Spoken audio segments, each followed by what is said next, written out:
ऐसे बीच में नियम चेंज करके हमें बाहर निकालना किसी भी जजमेंट के हिसाब से अन्यायपूर्ण होगा।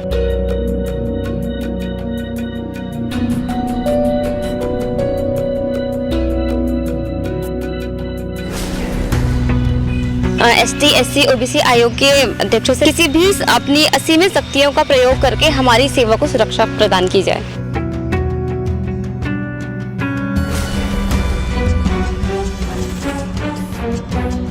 हम लोग को मार्केट में भी जाने से पूछते हैं तुम लोग गुरुजी हो क्या कर रही है सरकार। आज एक एक चप्पे चप्पे को पता चल चुका है कि गुरुजी लोग को नौकरी से निकालते।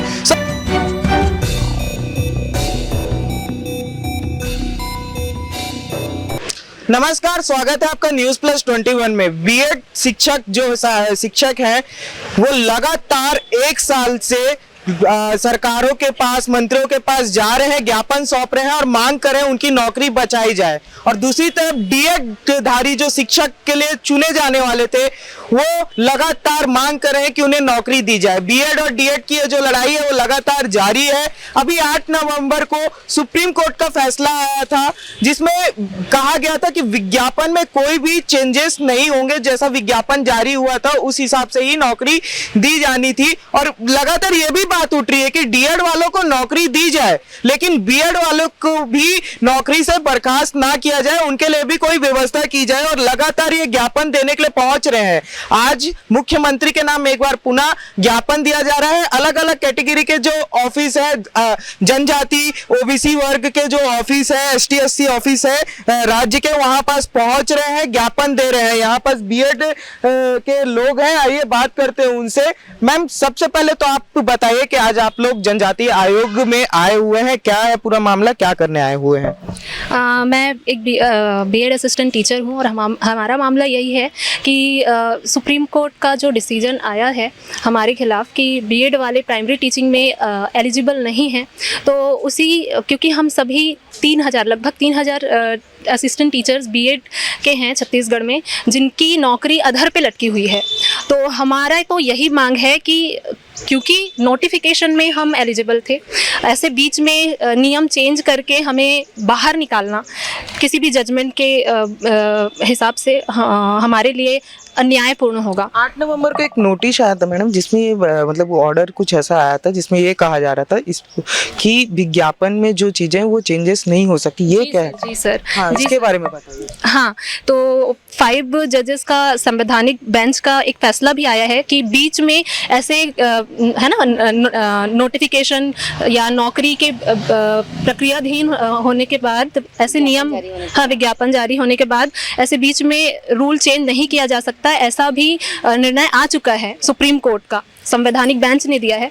तो हम तो गवर्नमेंट से यही अपील करते हैं कि अब हमारे लिए भी वो सोचे और हमारे नौकरी को बचाने के लिए वो फिर से एक बार लीगली तौर पे हमारे लिए आवाज उठाए। जी मैम, एक बार आप जो ऑर्डर है जो आप बोल रहे हैं इसको थोड़ा अच्छे से समझाइए जिससे हमारे दर्शक समझ सकते हैं, और अभी आप लोग क्या चाहते हैं ये भी बताइए। सर, वो सुप्रीम हाई कोर्ट का जो ऑर्डर आया है कि अभी जो है वो 10 दिसंबर को जो है वो डीएड वालों को नियुक्ति दी जाए। तो सर, इससे क्या होगा कि हम बीएड वालों की जो हम ऑलरेडी पोस्टेड हैं, 3000 बीएड वाले जो ऑलरेडी पोस्टेड हैं बस्तर और सरगुजा संभाग में, इनकी नौकरियां जो है वो अब खतरे में आ गई है कि उनको अगर ज्वाइनिंग देते हैं, उनके लिए लिस्ट निकालते हैं, मतलब हमें कभी भी हमारे लिए निकालने का नोटिस आ सकता है। हम इसी डर में हैं कि पता नहीं कब हमें निकालने का ये आदेश आ जाए। तो हम शासन से और ST SC OBC आयोग के अध्यक्षों से मिलकर यही गुहार लगाना चाहते हैं कि किसी भी तरीके से किसी भी अपनी असीमित शक्तियों का प्रयोग करके हमारी सेवा को सुरक्षा प्रदान की जाए। जी, और सरकार की तरफ से किस तरीके का आपको रिस्पांस मिल रहा है? सर, पिछले कुछ समय से हम सरकार के सभी मंत्रियों से मिले। पिछले कुछ महीनों में हमने सभी मंत्रियों से, सांसदों से, विधायकों से, सबसे मिलके हमने सब यही अपनी सेवा सुरक्षा की ही गुहार लगाई है। और सबकी तरफ से हमें आश्वासन तो दिया गया था, लेकिन अब जो है वो हम हताश होते जा रहे हैं। धीरे धीरे करके हमारी जो कोशिशें हैं, हमारा जो संघर्ष है, आत्मविश्वास अब डगमगा रहा है। तो सर, हम बहुत ही ज्यादा जो है वो डर में हैं। जी, यहाँ पास और भी लोग हैं, बस्तर संभाग से भी आप लोग कई लोग हैं, उनसे भी बात करते हैं। सर, आप लोग बस्तर से हैं, राजधानी रायपुर, क्या कहना चाहेंगे? क्या आपके मन में चल रहा है, कैसा रिस्पांस मिल रहा है? मैं अपनी बात 2 लाइन से कहना चाहूँगा। बस्तर का बेटा लगा रहा है गुहार, लगा दो हमारी नैया पार।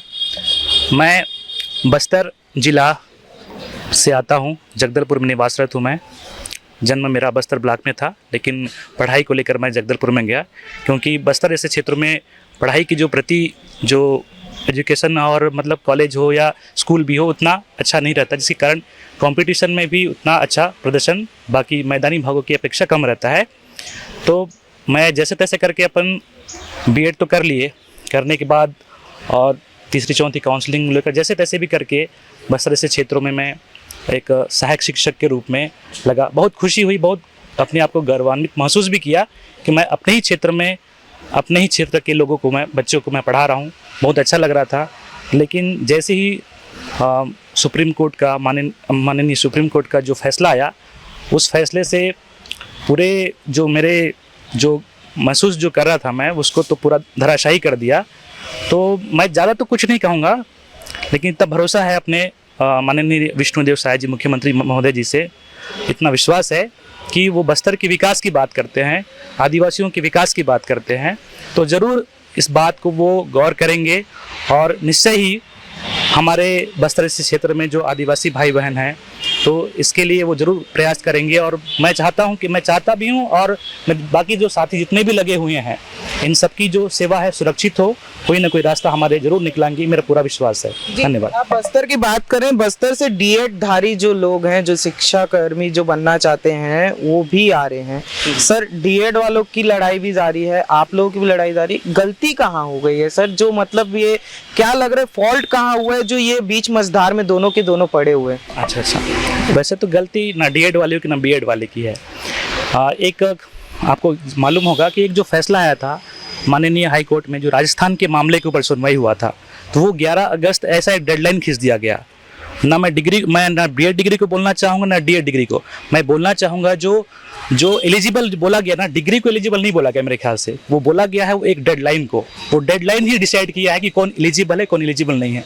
आप बताइए, जो डेडलाइन जो डिसीजन दिया गया, डिसीजन से पहले वो एलिजिबल हैं, जो काउंसलिंग कई लोग प्रक्रिया में भी थे, मध्य प्रदेश के कैंडिडेट थे वो काउंसलिंग की प्रक्रिया में थे, उनका आधा ज्वाइनिंग 11 अगस्त से पहले हो चुका था।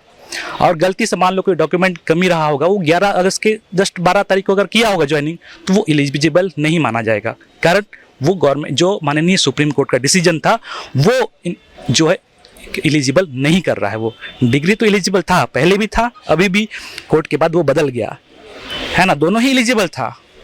लेकिन जो कोर्ट का जो फैसला आया, उसके ऊपर हम जो है हार गए बोल सकते हैं, है ना। अब आगे क्या सोच रहे हैं आप लोग? आगे क्या करने की सोच रहे हैं? आगे यही चीज सोच रहे हैं सर कि हम ये देख रहे हैं कि हाई कोर्ट से जो जस्टिस नरेंद्र कुमार व्यास सर ने सरकार को जो एक आदेश था और एक साथ में सुझाव दिया कि ये 1 वर्ष के अनुभवी शिक्षक है और इनको बिल्कुल सरकार एडजस्ट करना चाहिए, क्योंकि आगे भी भर्ती करेंगे ही वो। और प्लस हम लोग 1 वर्ष से वहाँ पर अनुभवी हैं, वहाँ की भाषा में हम लोग पढ़ाते हैं, वहाँ की भाषा में, जहाँ मैं भी खुद दंतेवाड़ा का हूँ और सभी को मेरी ओर से जोहार सबसे पहले तो। और दंतेवाड़ा एरिया में पढ़ने के बाद वहाँ पर जो हमारे को जो लैंग्वेज है, वहाँ की लैंग्वेज में पढ़ाने के लिए आज पढ़ा रहे हैं हमको। सबसे बड़ा चीज़ अनुभवी शिक्षक हैं। और एक कोर्ट का जज जब बोल रहा है कि उनको एडजस्ट करना चाहिए, तो सरकार से मैं मुख्यमंत्री जी से गुहार लगाना, सबसे पहले तो या सबसे ज़्यादा हम अनुसूचित जनजाति लोग हैं और हमारे मुख्यमंत्री भी अनुसूचित जनजाति के हैं, और दूसरा मुख्यमंत्री ही शिक्षा मंत्री है और वो एक मुख्यमंत्री भी है, हमारे पिता तुल्य हैं। और आज इतने 2897 जो उनके संतान हैं आज काफ़ी संकट में है, इसलिए हम अपनी प्रार्थना की गुहार लगा रहे हैं। हमें 200% भरोसा है कि हमारे साथ किसी प्रकार का अन्याय नहीं होगा। प्लस हम लोग को मार्केट में भी जाने से पूछते हैं, तुम लोग गुरुजी हो क्या कर रही है सरकार? आज एक एक चप्पे को पता चल चुका है कि गुरुजी लोग को नौकरी से निकालते। सर, हमारी गरिमा को इतना ठेस पहुंचता है। बीच मझधार में हम कहीं मार्केट में जाते हैं सर, धनिया खरीदते रहते हैं, वहां पर हमको पूछते हैं कि तुम्हारी नौकरी का क्या हो रहा है, क्या इस लायक हो गए सर हम गुरुजी? मैं एक ही चीज कहना चाहूंगा, हमारी गरिमा को तुरंत बचाया जाए और हमारे लिए एक सकारात्मक निर्णय लिया जाए। जस्टिस नरेंद्र कुमार व्यास सर ने कहा है कि आप आदेश को पालन करते करते इनका भी समायोजन करें। नौकरी से निकालना किसी चीज का सॉल्यूशन नहीं है और we are in very tension sir, how will we teach to the student sir. आज देश का शिक्षक जो कि भविष्य का निर्माण करता है, उसका खुद का भविष्य सुरक्षित नहीं है। आप सोचिए हम कैसे पढ़ा रहे होंगे बच्चों को। आज मेरे स्कूल में मैं हल्बी में बोल के पढ़ाता हूं बच्चों को। मैं अगर हल्बी बोलूंगा तो मेरे बच्चे इंग्लिश बोलते हैं। मैं बोलूंगा कि मैं गाऊं है तो वो बोलेंगे कि आई सिंग। मैं बोलूंगा मैं ना गाए तो वो बोलेंगे आई डोंट सिंग। काय मैं गाऊं आई डू आई सिंग। काय मैं ना गाऊं I don't I sing. So they are able to speak in English fluently, confidently and grammatically. Sir, this is our confidence. This is the confidence of 2897 teachers. They are just teaching in multilingual language. Bhatri, Halbi, Gondi, Dhurvi सारी चीज सीखने में 1 वर्ष लगा। अगर आज ये शिक्षक जाते हैं सर तो 1 वर्ष वापस जो शिक्षा का इतना प्रभाव होगा कि 1 वर्ष सीखने में समय लगेगा लोगों को। तो अगर हम सीख चुके हैं और भी कोई शिक्षक आएगा उसको 1 वर्ष लगेगा ना सर सीखने में। मैं अगर आपकी भाषा में तेलुगु बोलूंगा आपके सामने तो क्या आप समझ पाओगे?